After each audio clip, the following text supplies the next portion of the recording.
आज आप सभी सुनेंगे मंगला गौरी की व्रत कथा। सावन के महीने भगवान शिव को समर्पित है और सावन का मंगलवार माता पार्वती को। सावन के मंगलवार को मंगला गौरी यानी माता पार्वती की पूजा की जाती है। मान्यताओं के अनुसार इस दिन व्रत रखने से मनोकामना जल्दी पूरी हो जाती है। सुहागन महिलाओं अगर इस व्रत को रखती है तो उन्हें अखंड सौभाग्यवती का वरदान प्राप्त होता है। सावन में मंगलवार को सुहागिन महिलाएं पूरे दिन व्रत रखकर शाम को मंगला गौरी की विधि विधान से पूजा अर्चना करती है। कथा। एक समय की बात है, एक शहर में धर्मपाल नाम का एक व्यापारी रहता था। उसकी पत्नी बहुत ही खूबसूरत थी और उसके पास काफ़ी धन संपत्ति भी थे, लेकिन उनके कोई संतान नहीं होने के कारण वे काफ़ी दुखी रहा करते थे। भगवान की कृपा से उन्हें एक पुत्र की प्राप्ति हुई, लेकिन वह अल्पायु था। उसे यह श्राप मिला था कि 16 वर्ष की उम्र में सांप के काटने से उसकी मौत हो जाएगी। संयोग से उसकी शादी 16 वर्ष के पहले ही एक युवती से हुई, जिसकी माता मंगला गौरी का व्रत किया करती थी। परिणाम स्वरूप उसने अपनी पुत्री के लिए एक ऐसे सुखी जीवन का आशीर्वाद प्राप्त किया था जिसके कारण वह कभी विधवा नहीं हो सकती थी। अतः अपनी माता के इसी व्रत के प्रताप से धर्मपाल की बहू को अखंड सौभाग्य की प्राप्ति हुई। तो प्रेम से बोलिए मंगला गौरी माता की जय। पौराणिक कथा के अनुसार केसरी और माता अंजनी काफी समय से संतान सुख से वंचित थे। संतान की प्राप्ति के लिए उन्होंने ऋषि मतंग से उपाय पूछा। ऋषि मतंग ने माता अंजनी को 12 वर्षों तक भगवान शिव की तपस्या और उपवास करने को कहा। वही ऋषि मतंग की बात मानते हुए माता अंजनी ने बिल्कुल वैसा ही किया। उन्होंने शिव जी की कठोर तपस्या की। फिर तपस्या पूरी होने पर मतंग ऋषि ने माता अंजनी को आशीर्वाद दिया कि शिव जी जल्दी ही आशीर्वाद देने आएंगे। मतंग ऋषि की बात सुनकर माता अंजनी ने भगवान शिव के स्वागत और सत्कार के लिए 56 भोग बनाए। वही माता अंजनी की परीक्षा लेने के लिए भगवान शिव भिक्षुक का भेष धारण कर पहुंचे। माता अंजनी ने भिक्षुक को भोजन परोसा, लेकिन भिक्षुक के रूप में शिव जी ने 56 भोग खाने की इच्छा जताई। माता अंजनी ने भिक्षुक से कहा कि 56 भोग भगवान शिव के लिए है। इस पर भिक्षुक क्रोधित हो गए और माता अंजनी पर क्रोध जताते हुए भगवान शिव को अपशब्द बोलने लगे। इस पर माता अंजनी ने भिक्षुक से भगवान शिव का अपमान न करने की प्रार्थना की, लेकिन भिक्षुक भगवान शिव के लिए अपशब्द कहता ही रहा। तब माता अंजनी ने अपने क्रोध पर संयम रखते हुए भिक्षुक को 56 भोग खाने को दे दिया। इस बात से प्रसन्न होकर भिक्षुक बने महादेव अपने असली रूप में आ गए और माता अंजनी को दर्शन दिए। शिव जी ने अंजनी को आशीर्वाद दिया कि रुद्र अवतार हनुमान आपके गर्भ से जन्म लेंगे, जो वेदों शास्त्रों के महान ज्ञाता होंगे। इसके बाद शिव जी के आशीर्वाद से माता अंजनी ने हनुमान जी को जन्म दिया। प्रेम से बोलिए पवन पुत्र हनुमान की जय। हनुमान जी और अहिरावण के युद्ध की कहानी। रात का समय था। हनुमान जी पहरा दे रहे थे। विभीषण के भेष में अहिरावण आया। हनुमान ने उन्हें बुलाया और पूछा, भैया इतनी देर रात कहाँ से आ रहे हो? उसने कहा, भगवान की आज्ञा पर वह संध्या करने गए थे। आने में बहुत देर हो चुकी है। सभी के सो जाने के बाद अहिरावण राम और लक्ष्मण को कंधे पर उठाकर भाग गया। भगवान को क्या कभी कोई हरण कर सकता है? लक्ष्मण जी तो 14 वर्ष तक बिल्कुल ही नहीं सोए थे, लेकिन जब भगवान अपने भक्तों की महिमा प्रकट करना चाहते हैं तो वे उन्हें सामान्य मनुष्य की तरह ही लीला करते हैं। आज हनुमान की महिमा प्रकट होनी थी। वे चुपचाप अहिरावण के कंधे पर चढ़ पड़े। अगली सुबह होते ही सेना में बहुत कौतूहल मच गई। सुग्रीव, जाम्बन, विभीषण सभी सावधान हो गए। हनुमान ने घटना का वर्णन किया। विभीषण ने कहा, यह अहिरावण का माया जाल है, मेरा भेष कोई और नहीं ले सकता। हनुमान ने कहा, वह कितना भी शक्तिशाली क्यों न हो, वह कितना भी मायावी क्यों न हो, मैं उसके पास जाऊंगा और मेरा अहिरावण के साथ युद्ध होगा और मैं उसका वध कर दूंगा और मेरे प्रभु को वापस ले आऊंगा। हनुमान यात्रा शुरू करते हैं। संयोग से रास्ते में कुछ ऐसा हुआ, देवी प्रेरणा से कुछ जानकारी मिली। अहिरावण भगवान को नागलोक ले गया है। वहां जाकर हनुमान ने महल में प्रवेश करने की कोशिश की, लेकिन मकरध्वज ने उन्हें रोक लिया और कहा, आप कौन हैं? क्या आप नहीं जानते कि मैं महावीर हनुमान का पुत्र हूँ? अगर तुम अंदर घुसने की कोशिश करते हो तो तुम्हें लोहे की चने चबाने पड़ेंगे। यह सुनकर हनुमान चकित रह गए।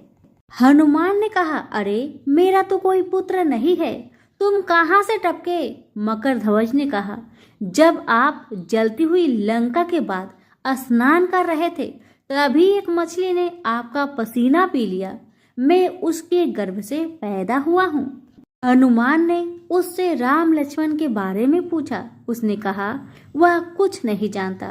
आज मेरे प्रभु किसी की बलि दे रहे हैं, लेकिन वहां किसी को जाने की इजाजत नहीं और मैं आपको वहां जाने नहीं दूंगा। दोनों के बीच युद्ध हुआ। अंत में हनुमान जी ने उसे अपनी पूंछ से बांध दिया और मंदिर में प्रवेश किया। उनके चरण स्पर्श होते ही देवी भूमि धंस गई और वे अपना मुंह खोलकर देवी के स्थान पर खड़े हो गए। राक्षसों का मानना था कि देवी प्रसन्न और प्रकट हुई है। उन्होंने बहुत पूजा की।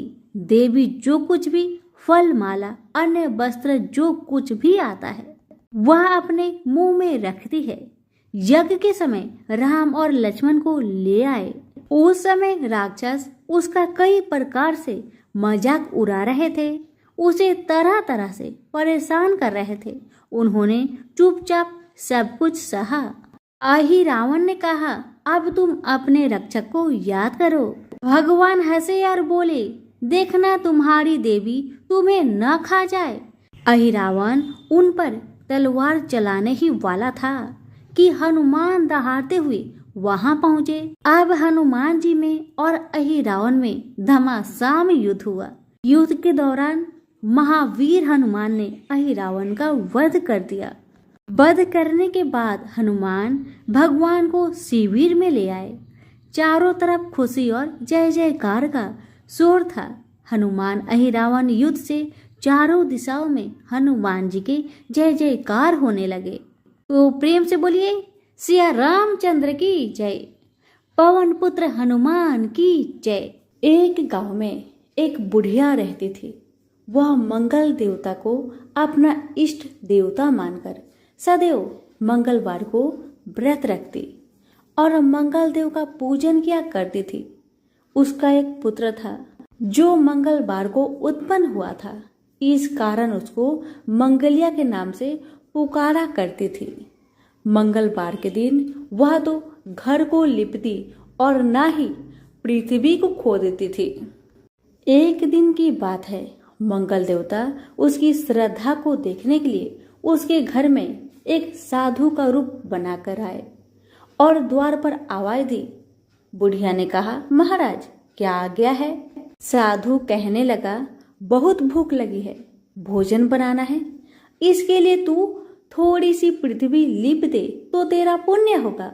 यह सुनकर बुढ़िया ने कहा, महाराज आज मंगलवार की व्रत की हूँ, इसलिए मैं चौका नहीं लगा सकती। आप कहो तो जल का छिड़काव कर दो, उस जगह आप भोजन बना लेना, या फिर मैं आपके लिए भोजन बना देती हूँ।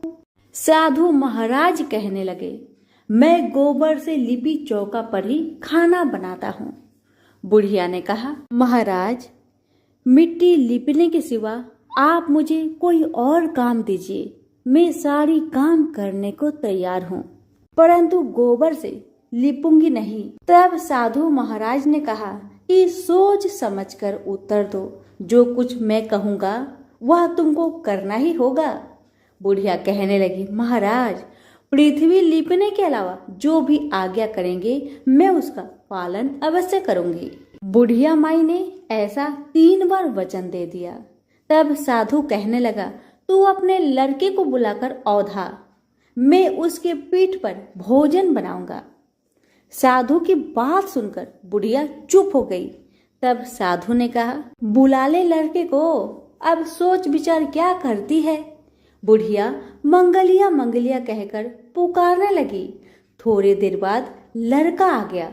बुढ़िया ने कहा, जा बेटे, तुझको बाबा जी बुलाते हैं। लड़के ने बाबा जी से जाकर पूछा, क्या आज्ञा है महाराज। बाबा जी ने कहा, जाओ और अपनी माता जी को बुला लाओ। जब माता जी आ गई तो साधु ने कहा, तू ही इसको लेटा दे।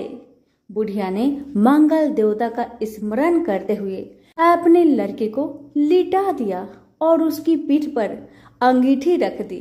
बुढ़िया कहने लगी, महाराज, अब जो कुछ आपको करना है कीजिए, मैं जाकर अपना काम करती हूँ। साधु ने लड़के की पीठ पर रखी हुई अंगीठी में आग जलाई और उस पर भोजन बनाया। जब भोजन बन चुका तो साधु ने बुढ़िया से कहा, अब अपने लड़के को बुलाओ, वह भी आकर ले जाए। बुढ़िया कहने लगी, यह कैसे आश्चर्य की बात है कि उसकी पीठ पर आपने आग जलाई और उसे ही प्रसाद के लिए बुलाते हैं। क्या यह संभव है? क्या अभी आप उसको जीवित समझते हैं? आप कृपा करके उसका स्मरण भी मुझको न कराइए और भोग लगाकर जहाँ जाना हो जाइए। साधु की अत्यंत आग्रह करने पर बुढ़िया जैसे ही मंगलिया कहकर आवाज लगाई, वैसे ही लड़का एक ओर से दौड़ता हुआ आ गया। साधु ने लड़के को प्रसाद दिया और कहा कि माई, तेरा व्रत सफल हो गया है, तेरे हृदय में दया है और अपने इष्ट देव में अटल श्रद्धा है, इसके कारण तुझको कोई भी कष्ट नहीं पहुंचेगा। प्रेम से बोलिए पवन सुत हनुमान की जय। हनुमान जी की कथा। भगवान शंकर के 11वें अवतार कहे जाने वाले हनुमान जी का व्रत और पूजन करने से पूरी होती है हर मनोकामना। सुख, संपत्ति, यश और संतान प्राप्ति के लिए मंगलवार का व्रत रखना शुभ माना जाता है। हनुमान जी से जुड़ी मंगलवार व्रत कथा आइए सुनते हैं। प्राचीन समय का बात है। किसी नगर में एक ब्राह्मण दाम्पत्य रहते थे। उनके कोई संतान न होने के कारण वह बहुत दुखी रहते थे। हर मंगलवार को ब्राह्मण देवता वन में हनुमान जी का पूजन करने जाता था। वह पूजा करके बजरंग बली से एक पुत्र की कामना करता था। उसकी पत्नी भी मंगलवार के दिन व्रत के अंत में हनुमान जी को भोग लगाकर ही भोजन करती थी। एक बार व्रत के दिन ब्राह्मणी ने भोजन नहीं बना पाया और ना ही हनुमान जी को भोग लगा सकी। तब उसने प्रण किया कि वह अगले मंगलवार को हनुमान जी को भोग लगाकर ही भोजन करेगी। वह भूखी प्यासी 6 दिन तक पड़ी रही। मंगलवार के दिन वह बेहोश हो गई। हनुमान जी उसकी श्रद्धा और भक्ति को देखकर बहुत प्रसन्न हुए और उन्होंने आशीर्वाद स्वरूप में ब्राह्मणी को एक पुत्र दिया और कहने लगे कि यह तुम्हारी बहुत सेवा करेगा। अब बालक को पाकर ब्राह्मणी बहुत खुश हुई। उसने बालक का नाम मंगल रखा। कुछ समय उपरांत जब ब्राह्मण घर आए तो बालक को देख पूछने लगे कि ये बालक कौन है। तो पत्नी कहने लगी कि मंगलवार के व्रत से प्रसन्न होकर हनुमान जी ने उन्हें यह बालक दिया है। एक दिन मौका पाकर ब्राह्मण ने बालक को कुएं में गिरा दिया। घर लौटने पर ब्राह्मणी ने पूछा कि मंगल मेरा बेटा कहाँ है। तभी पीछे से मंगल मुस्कुराते हुए घर में प्रवेश किया। उसे वापस देखकर ब्राह्मण चौंक गया। उसी रात को बजरंग बली ने ब्राह्मण को सपने में दर्शन दिए और बताया कि यह पुत्र मैंने ही तुम्हारी पत्नी को दिया है। सच जानकर ब्राह्मण बहुत खुशी हुआ और अपनी गलती पर पछताने लगा कि मैंने अपने बेटे को कैसे कुएं में फेंक दिया। अब तो ब्राह्मण और ब्राह्मणी दोनों एक साथ नियमित रूप से मंगलवार का व्रत रखने लगे। मंगलवार का व्रत रखने वाले मनुष्य पर अपार कृपा होती है। प्रेम से बोलिए पवन पुत्र हनुमान की जय। मंगल देव की व्रत कथा। मंगल ग्रह हमारे सौर मंडल का ही एक ग्रह है जो सूर्य से बढ़ती दूरी के क्रम में चौथे स्थान पर आता है। इसकी सतह पर आयरन ऑक्साइड की मात्रा अधिक होने के कारण यह लाल रंग का दिखाई देता है। मंगल ग्रह के स्वामी को मंगल देव कहा जाता है। इसके साथ ही उन्हें युद्ध का देवता अंगारक देव के नाम से भी जाना जाता है। इनका रंग लाल होता है। मंगल देव का वाहन भेड़ है और वह अपने हाथों में त्रिशूल, भाला, गद्दा, पद्म धारण किए हुए सुशोभित होते हैं। मंगल देव की कथा। यह कथा स्कंद पुराण में वर्णित है। बहुत समय पहले महाकाल नगरी उज्जैन पर एक असुर जिसका नाम अंधकासुर था राज्य करता था। यह असुर बड़ा ही क्रूर प्रवृत्ति था जो अपने राज्य की प्रजा को बहुत कष्ट दिया करता था। जो ऋषि मुनि भगवान की आराधना करते थे, यज्ञ हवन करते थे, यह उनको परेशान करता था और उनको मृत्यु के घाट उतार दिया करता था। उस आदित्य राक्षस का एक बड़ा ही क्रूर प्रवृत्ति का बेटा था जिसका नाम कनक था।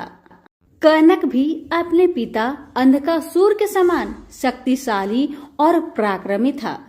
एक बार कनक ने अपनी शक्ति के मद में चूर होकर इंद्रदेव पर आक्रमण कर दिया।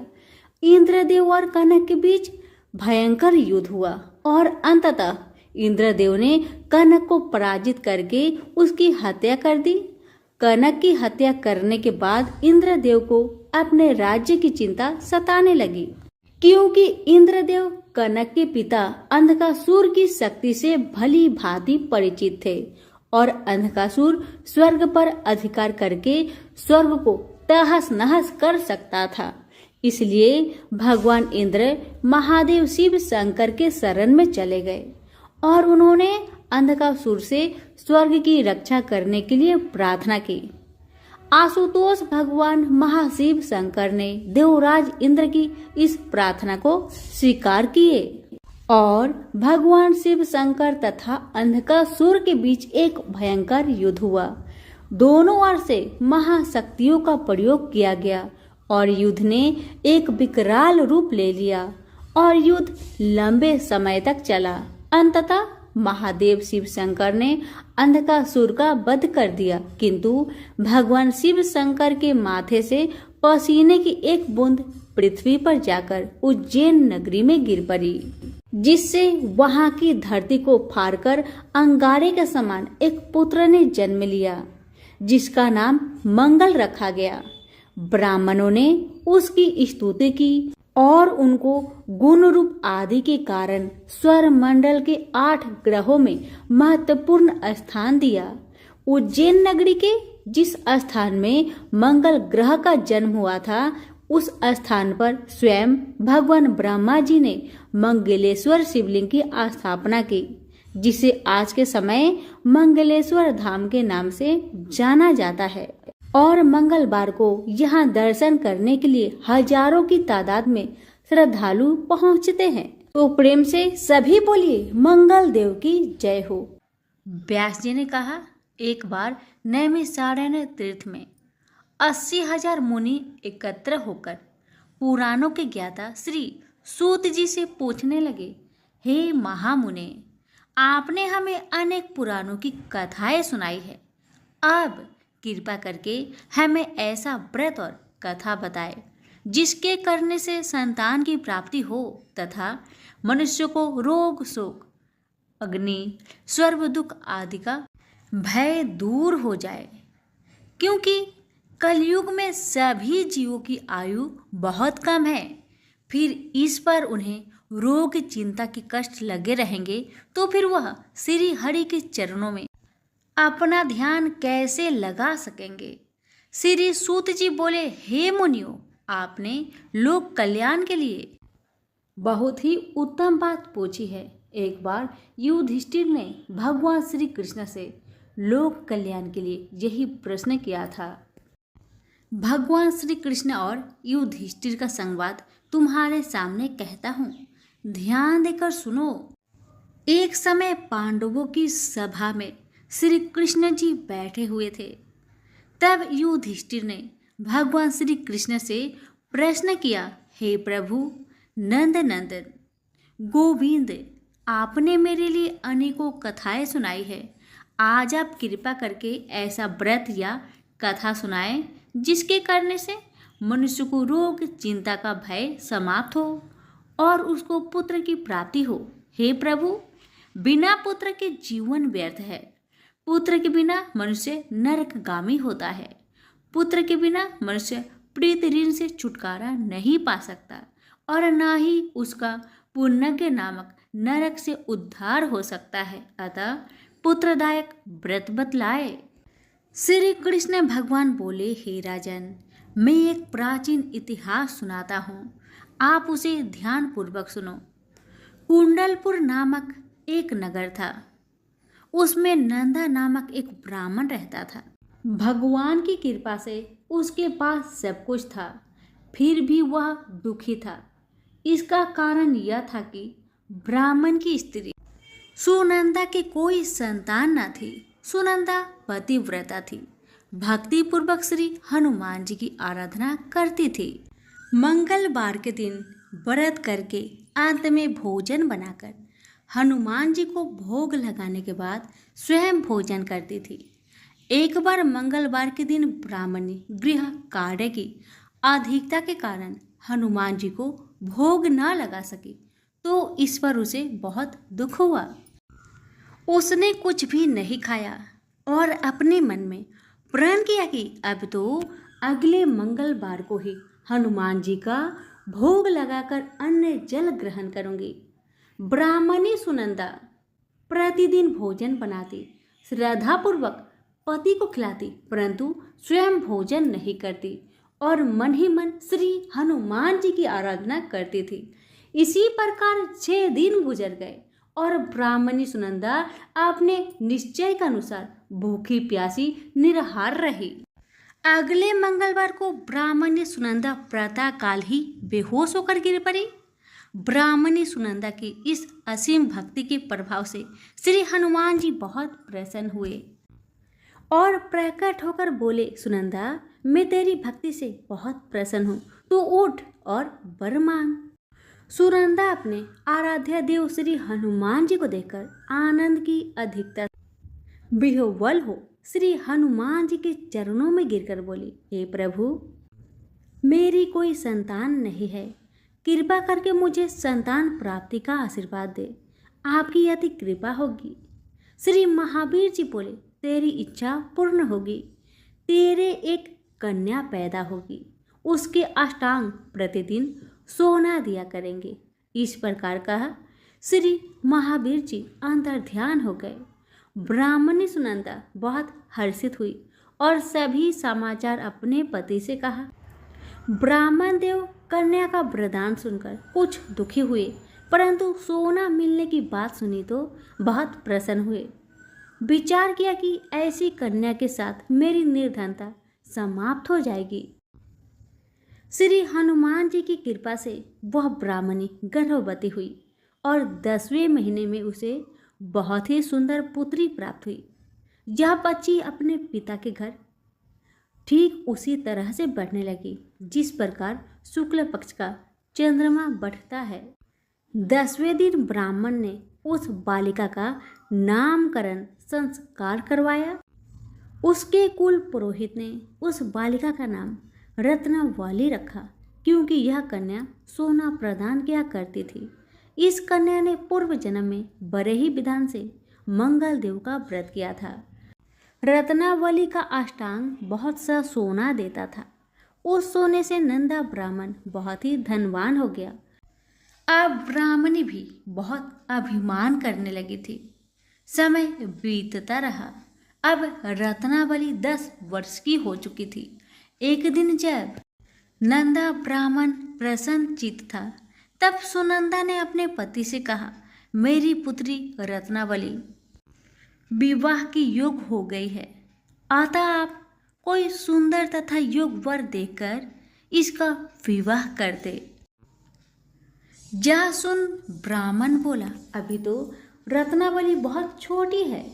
तब ब्राह्मणी बोली, शास्त्रों की आज्ञा है कि कन्या 8वें वर्ष में गौरी, 9 वर्ष में राहिनी, 10वें वर्ष में कन्या, इसके पश्चात रजवाला हो जाती है। गौरी के दान से पाताल लोक की प्राप्ति होती है। राहिनी के दान से बैकुंठ लोक की प्राप्ति होती है। कन्या के दान से इंद्र लोक में सुखों की प्राप्ति होती है। अगर हे पतिदेव रजवाला का दान किया जाता है तो घोर नरक की प्राप्ति होती है। इस पर ब्राह्मण बोला, अभी तो रत्नावली मात्र 10 ही वर्ष की है और मैंने तो 16-16 साल की कन्याओं का विवाह कराया है, अभी जल्दी क्या है। तब ब्राह्मणी सुनंदा बोली, आपको तो लोभ अधिक हो गया लगता है। शास्त्रों में कहा गया है कि माता पिता और बड़ा भाई रजवाला कन्या को देखते हैं तो वह अश्वही नरकगामी होते हैं। तब ब्राह्मण बोला, अच्छी बात है, कल मैं अवश्य ही योग वर की तलाश में अपना दूत भेजूंगा। दूसरे दिन ब्राह्मण ने अपने दूत को बुलवाया और आज्ञा दी कि जैसी सुंदर मेरी कन्या है वैसा ही सुंदर वर उसके लिए तलाश करो। दूत अपने स्वामी की आज्ञा पाकर निकल पड़ा। पंपई नगर में उसने एक सुंदर लड़के को देखा। यह बालक एक ब्राह्मण परिवार का बहुत गुणवान पुत्र था। इसका नाम सोमेश्वर था। दूत ने इस सुंदर व गुणवान ब्राह्मण पुत्र के बारे में अपने स्वामी को पूर्ण विवरण दिया। ब्राह्मण नंदा को भी सोमेश्वर अच्छा लगा और फिर शुभ मुहूर्त में विधि पूर्वक कन्यादान करके ब्राह्मण ब्राह्मणी संतुष्ट हुए। परंतु ब्राह्मण के मन में तो लोभ समाया हुआ था। उसने कन्यादान तो कर दिया था पर वह बहुत खिन्न भी था।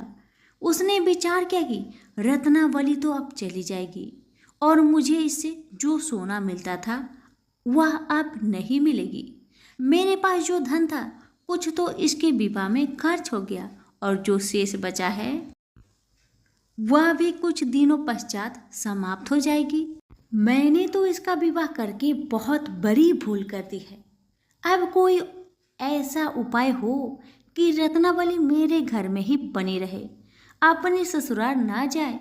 लोभ रूपी राक्षस ब्राह्मण के मस्तिष्क पर छाता जा रहा था। रात भर अपनी सैया पर बेचैनी से करवट बदलते बदलते उसने एक बहुत ही क्रूर निर्णय लिया। उसने विचार किया कि जब रत्नावली को लेकर उसका पति सोमेश्वर अपने घर के लिए जाएगा तो वह मार्ग में छिपकर सोमेश्वर का वध कर देगा और अपनी लड़की को अपने घर ले आवेगा, जिससे नियमित रूप से उसे सोना भी मिलता रहेगा और समाज का कोई मनुष्य उसे दोष भी नहीं देगा। प्रातःकाल हुआ तो नंदा और सुनंदा ने अपनी जामाई तथा लड़की को बहुत सारा धन देकर विदा कर दिया। सोमेश्वर अपनी पत्नी रत्नावली को लेकर ससुराल से अपने घर की तरफ चल दिया। ब्राह्मण नंदा महालोभ के भस्मीभूत हो अपनी मति खो चुका था। पाप पुण्य को उसे विचार ना रहा था।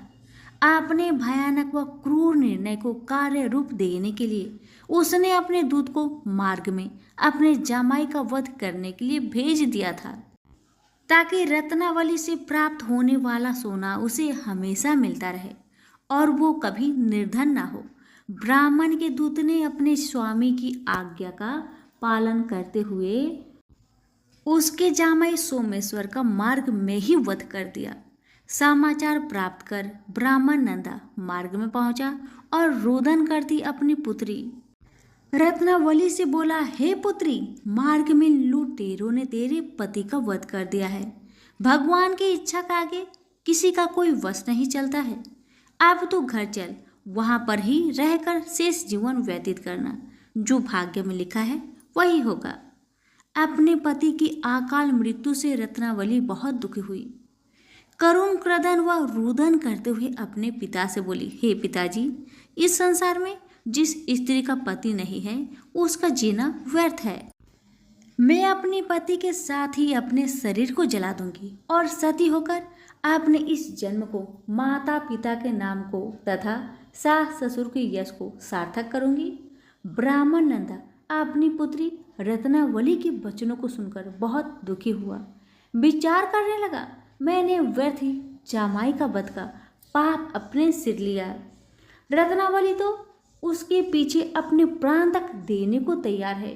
मेरा तो दोनों तरफ से मरण हो गया। धन तो अब मिलेगा नहीं।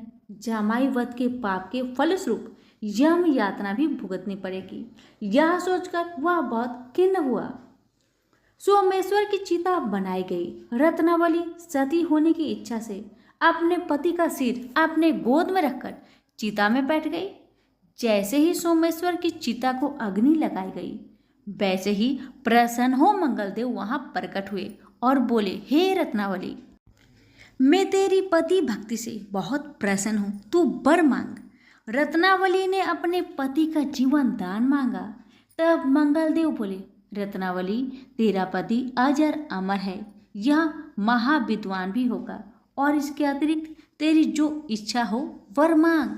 तब रत्नावली बोली, हे ग्रहों के स्वामी, यदि आप मुझ पर प्रसन्न है तो मुझे यह वरदान दीजिए कि जो भी मनुष्य मंगलवार के दिन प्रातःकाल लाल पुष्प लाल चंदन से पूजा करके आपका स्मरण करे, उसको रोग व्याधि ना हो, सज्जनों का कभी वियोग ना हो, सर्प अग्नि तथा शत्रुओं का भय ना रहे। जो स्त्री मंगलवार का व्रत करे वह कभी विधवा ना हो। मंगलदेव तथास्तु कहकर अंतर ध्यान हो गए। सोमेश्वर मंगलदेव की कृपा से जीवित हो उठा। रत्नावली अपने पति को पुनः प्राप्त कर बहुत प्रसन्न हुई और मंगलदेव का व्रत प्रत्येक मंगलवार को करके व्रतराज और मंगलदेव की कृपा से इस लोक में सुख ऐश्वर्य को भोगते हुए अंत में पति के साथ स्वर्ग लोक को गई। तो प्रेम से बोलिए, मंगलदेव की जय हो।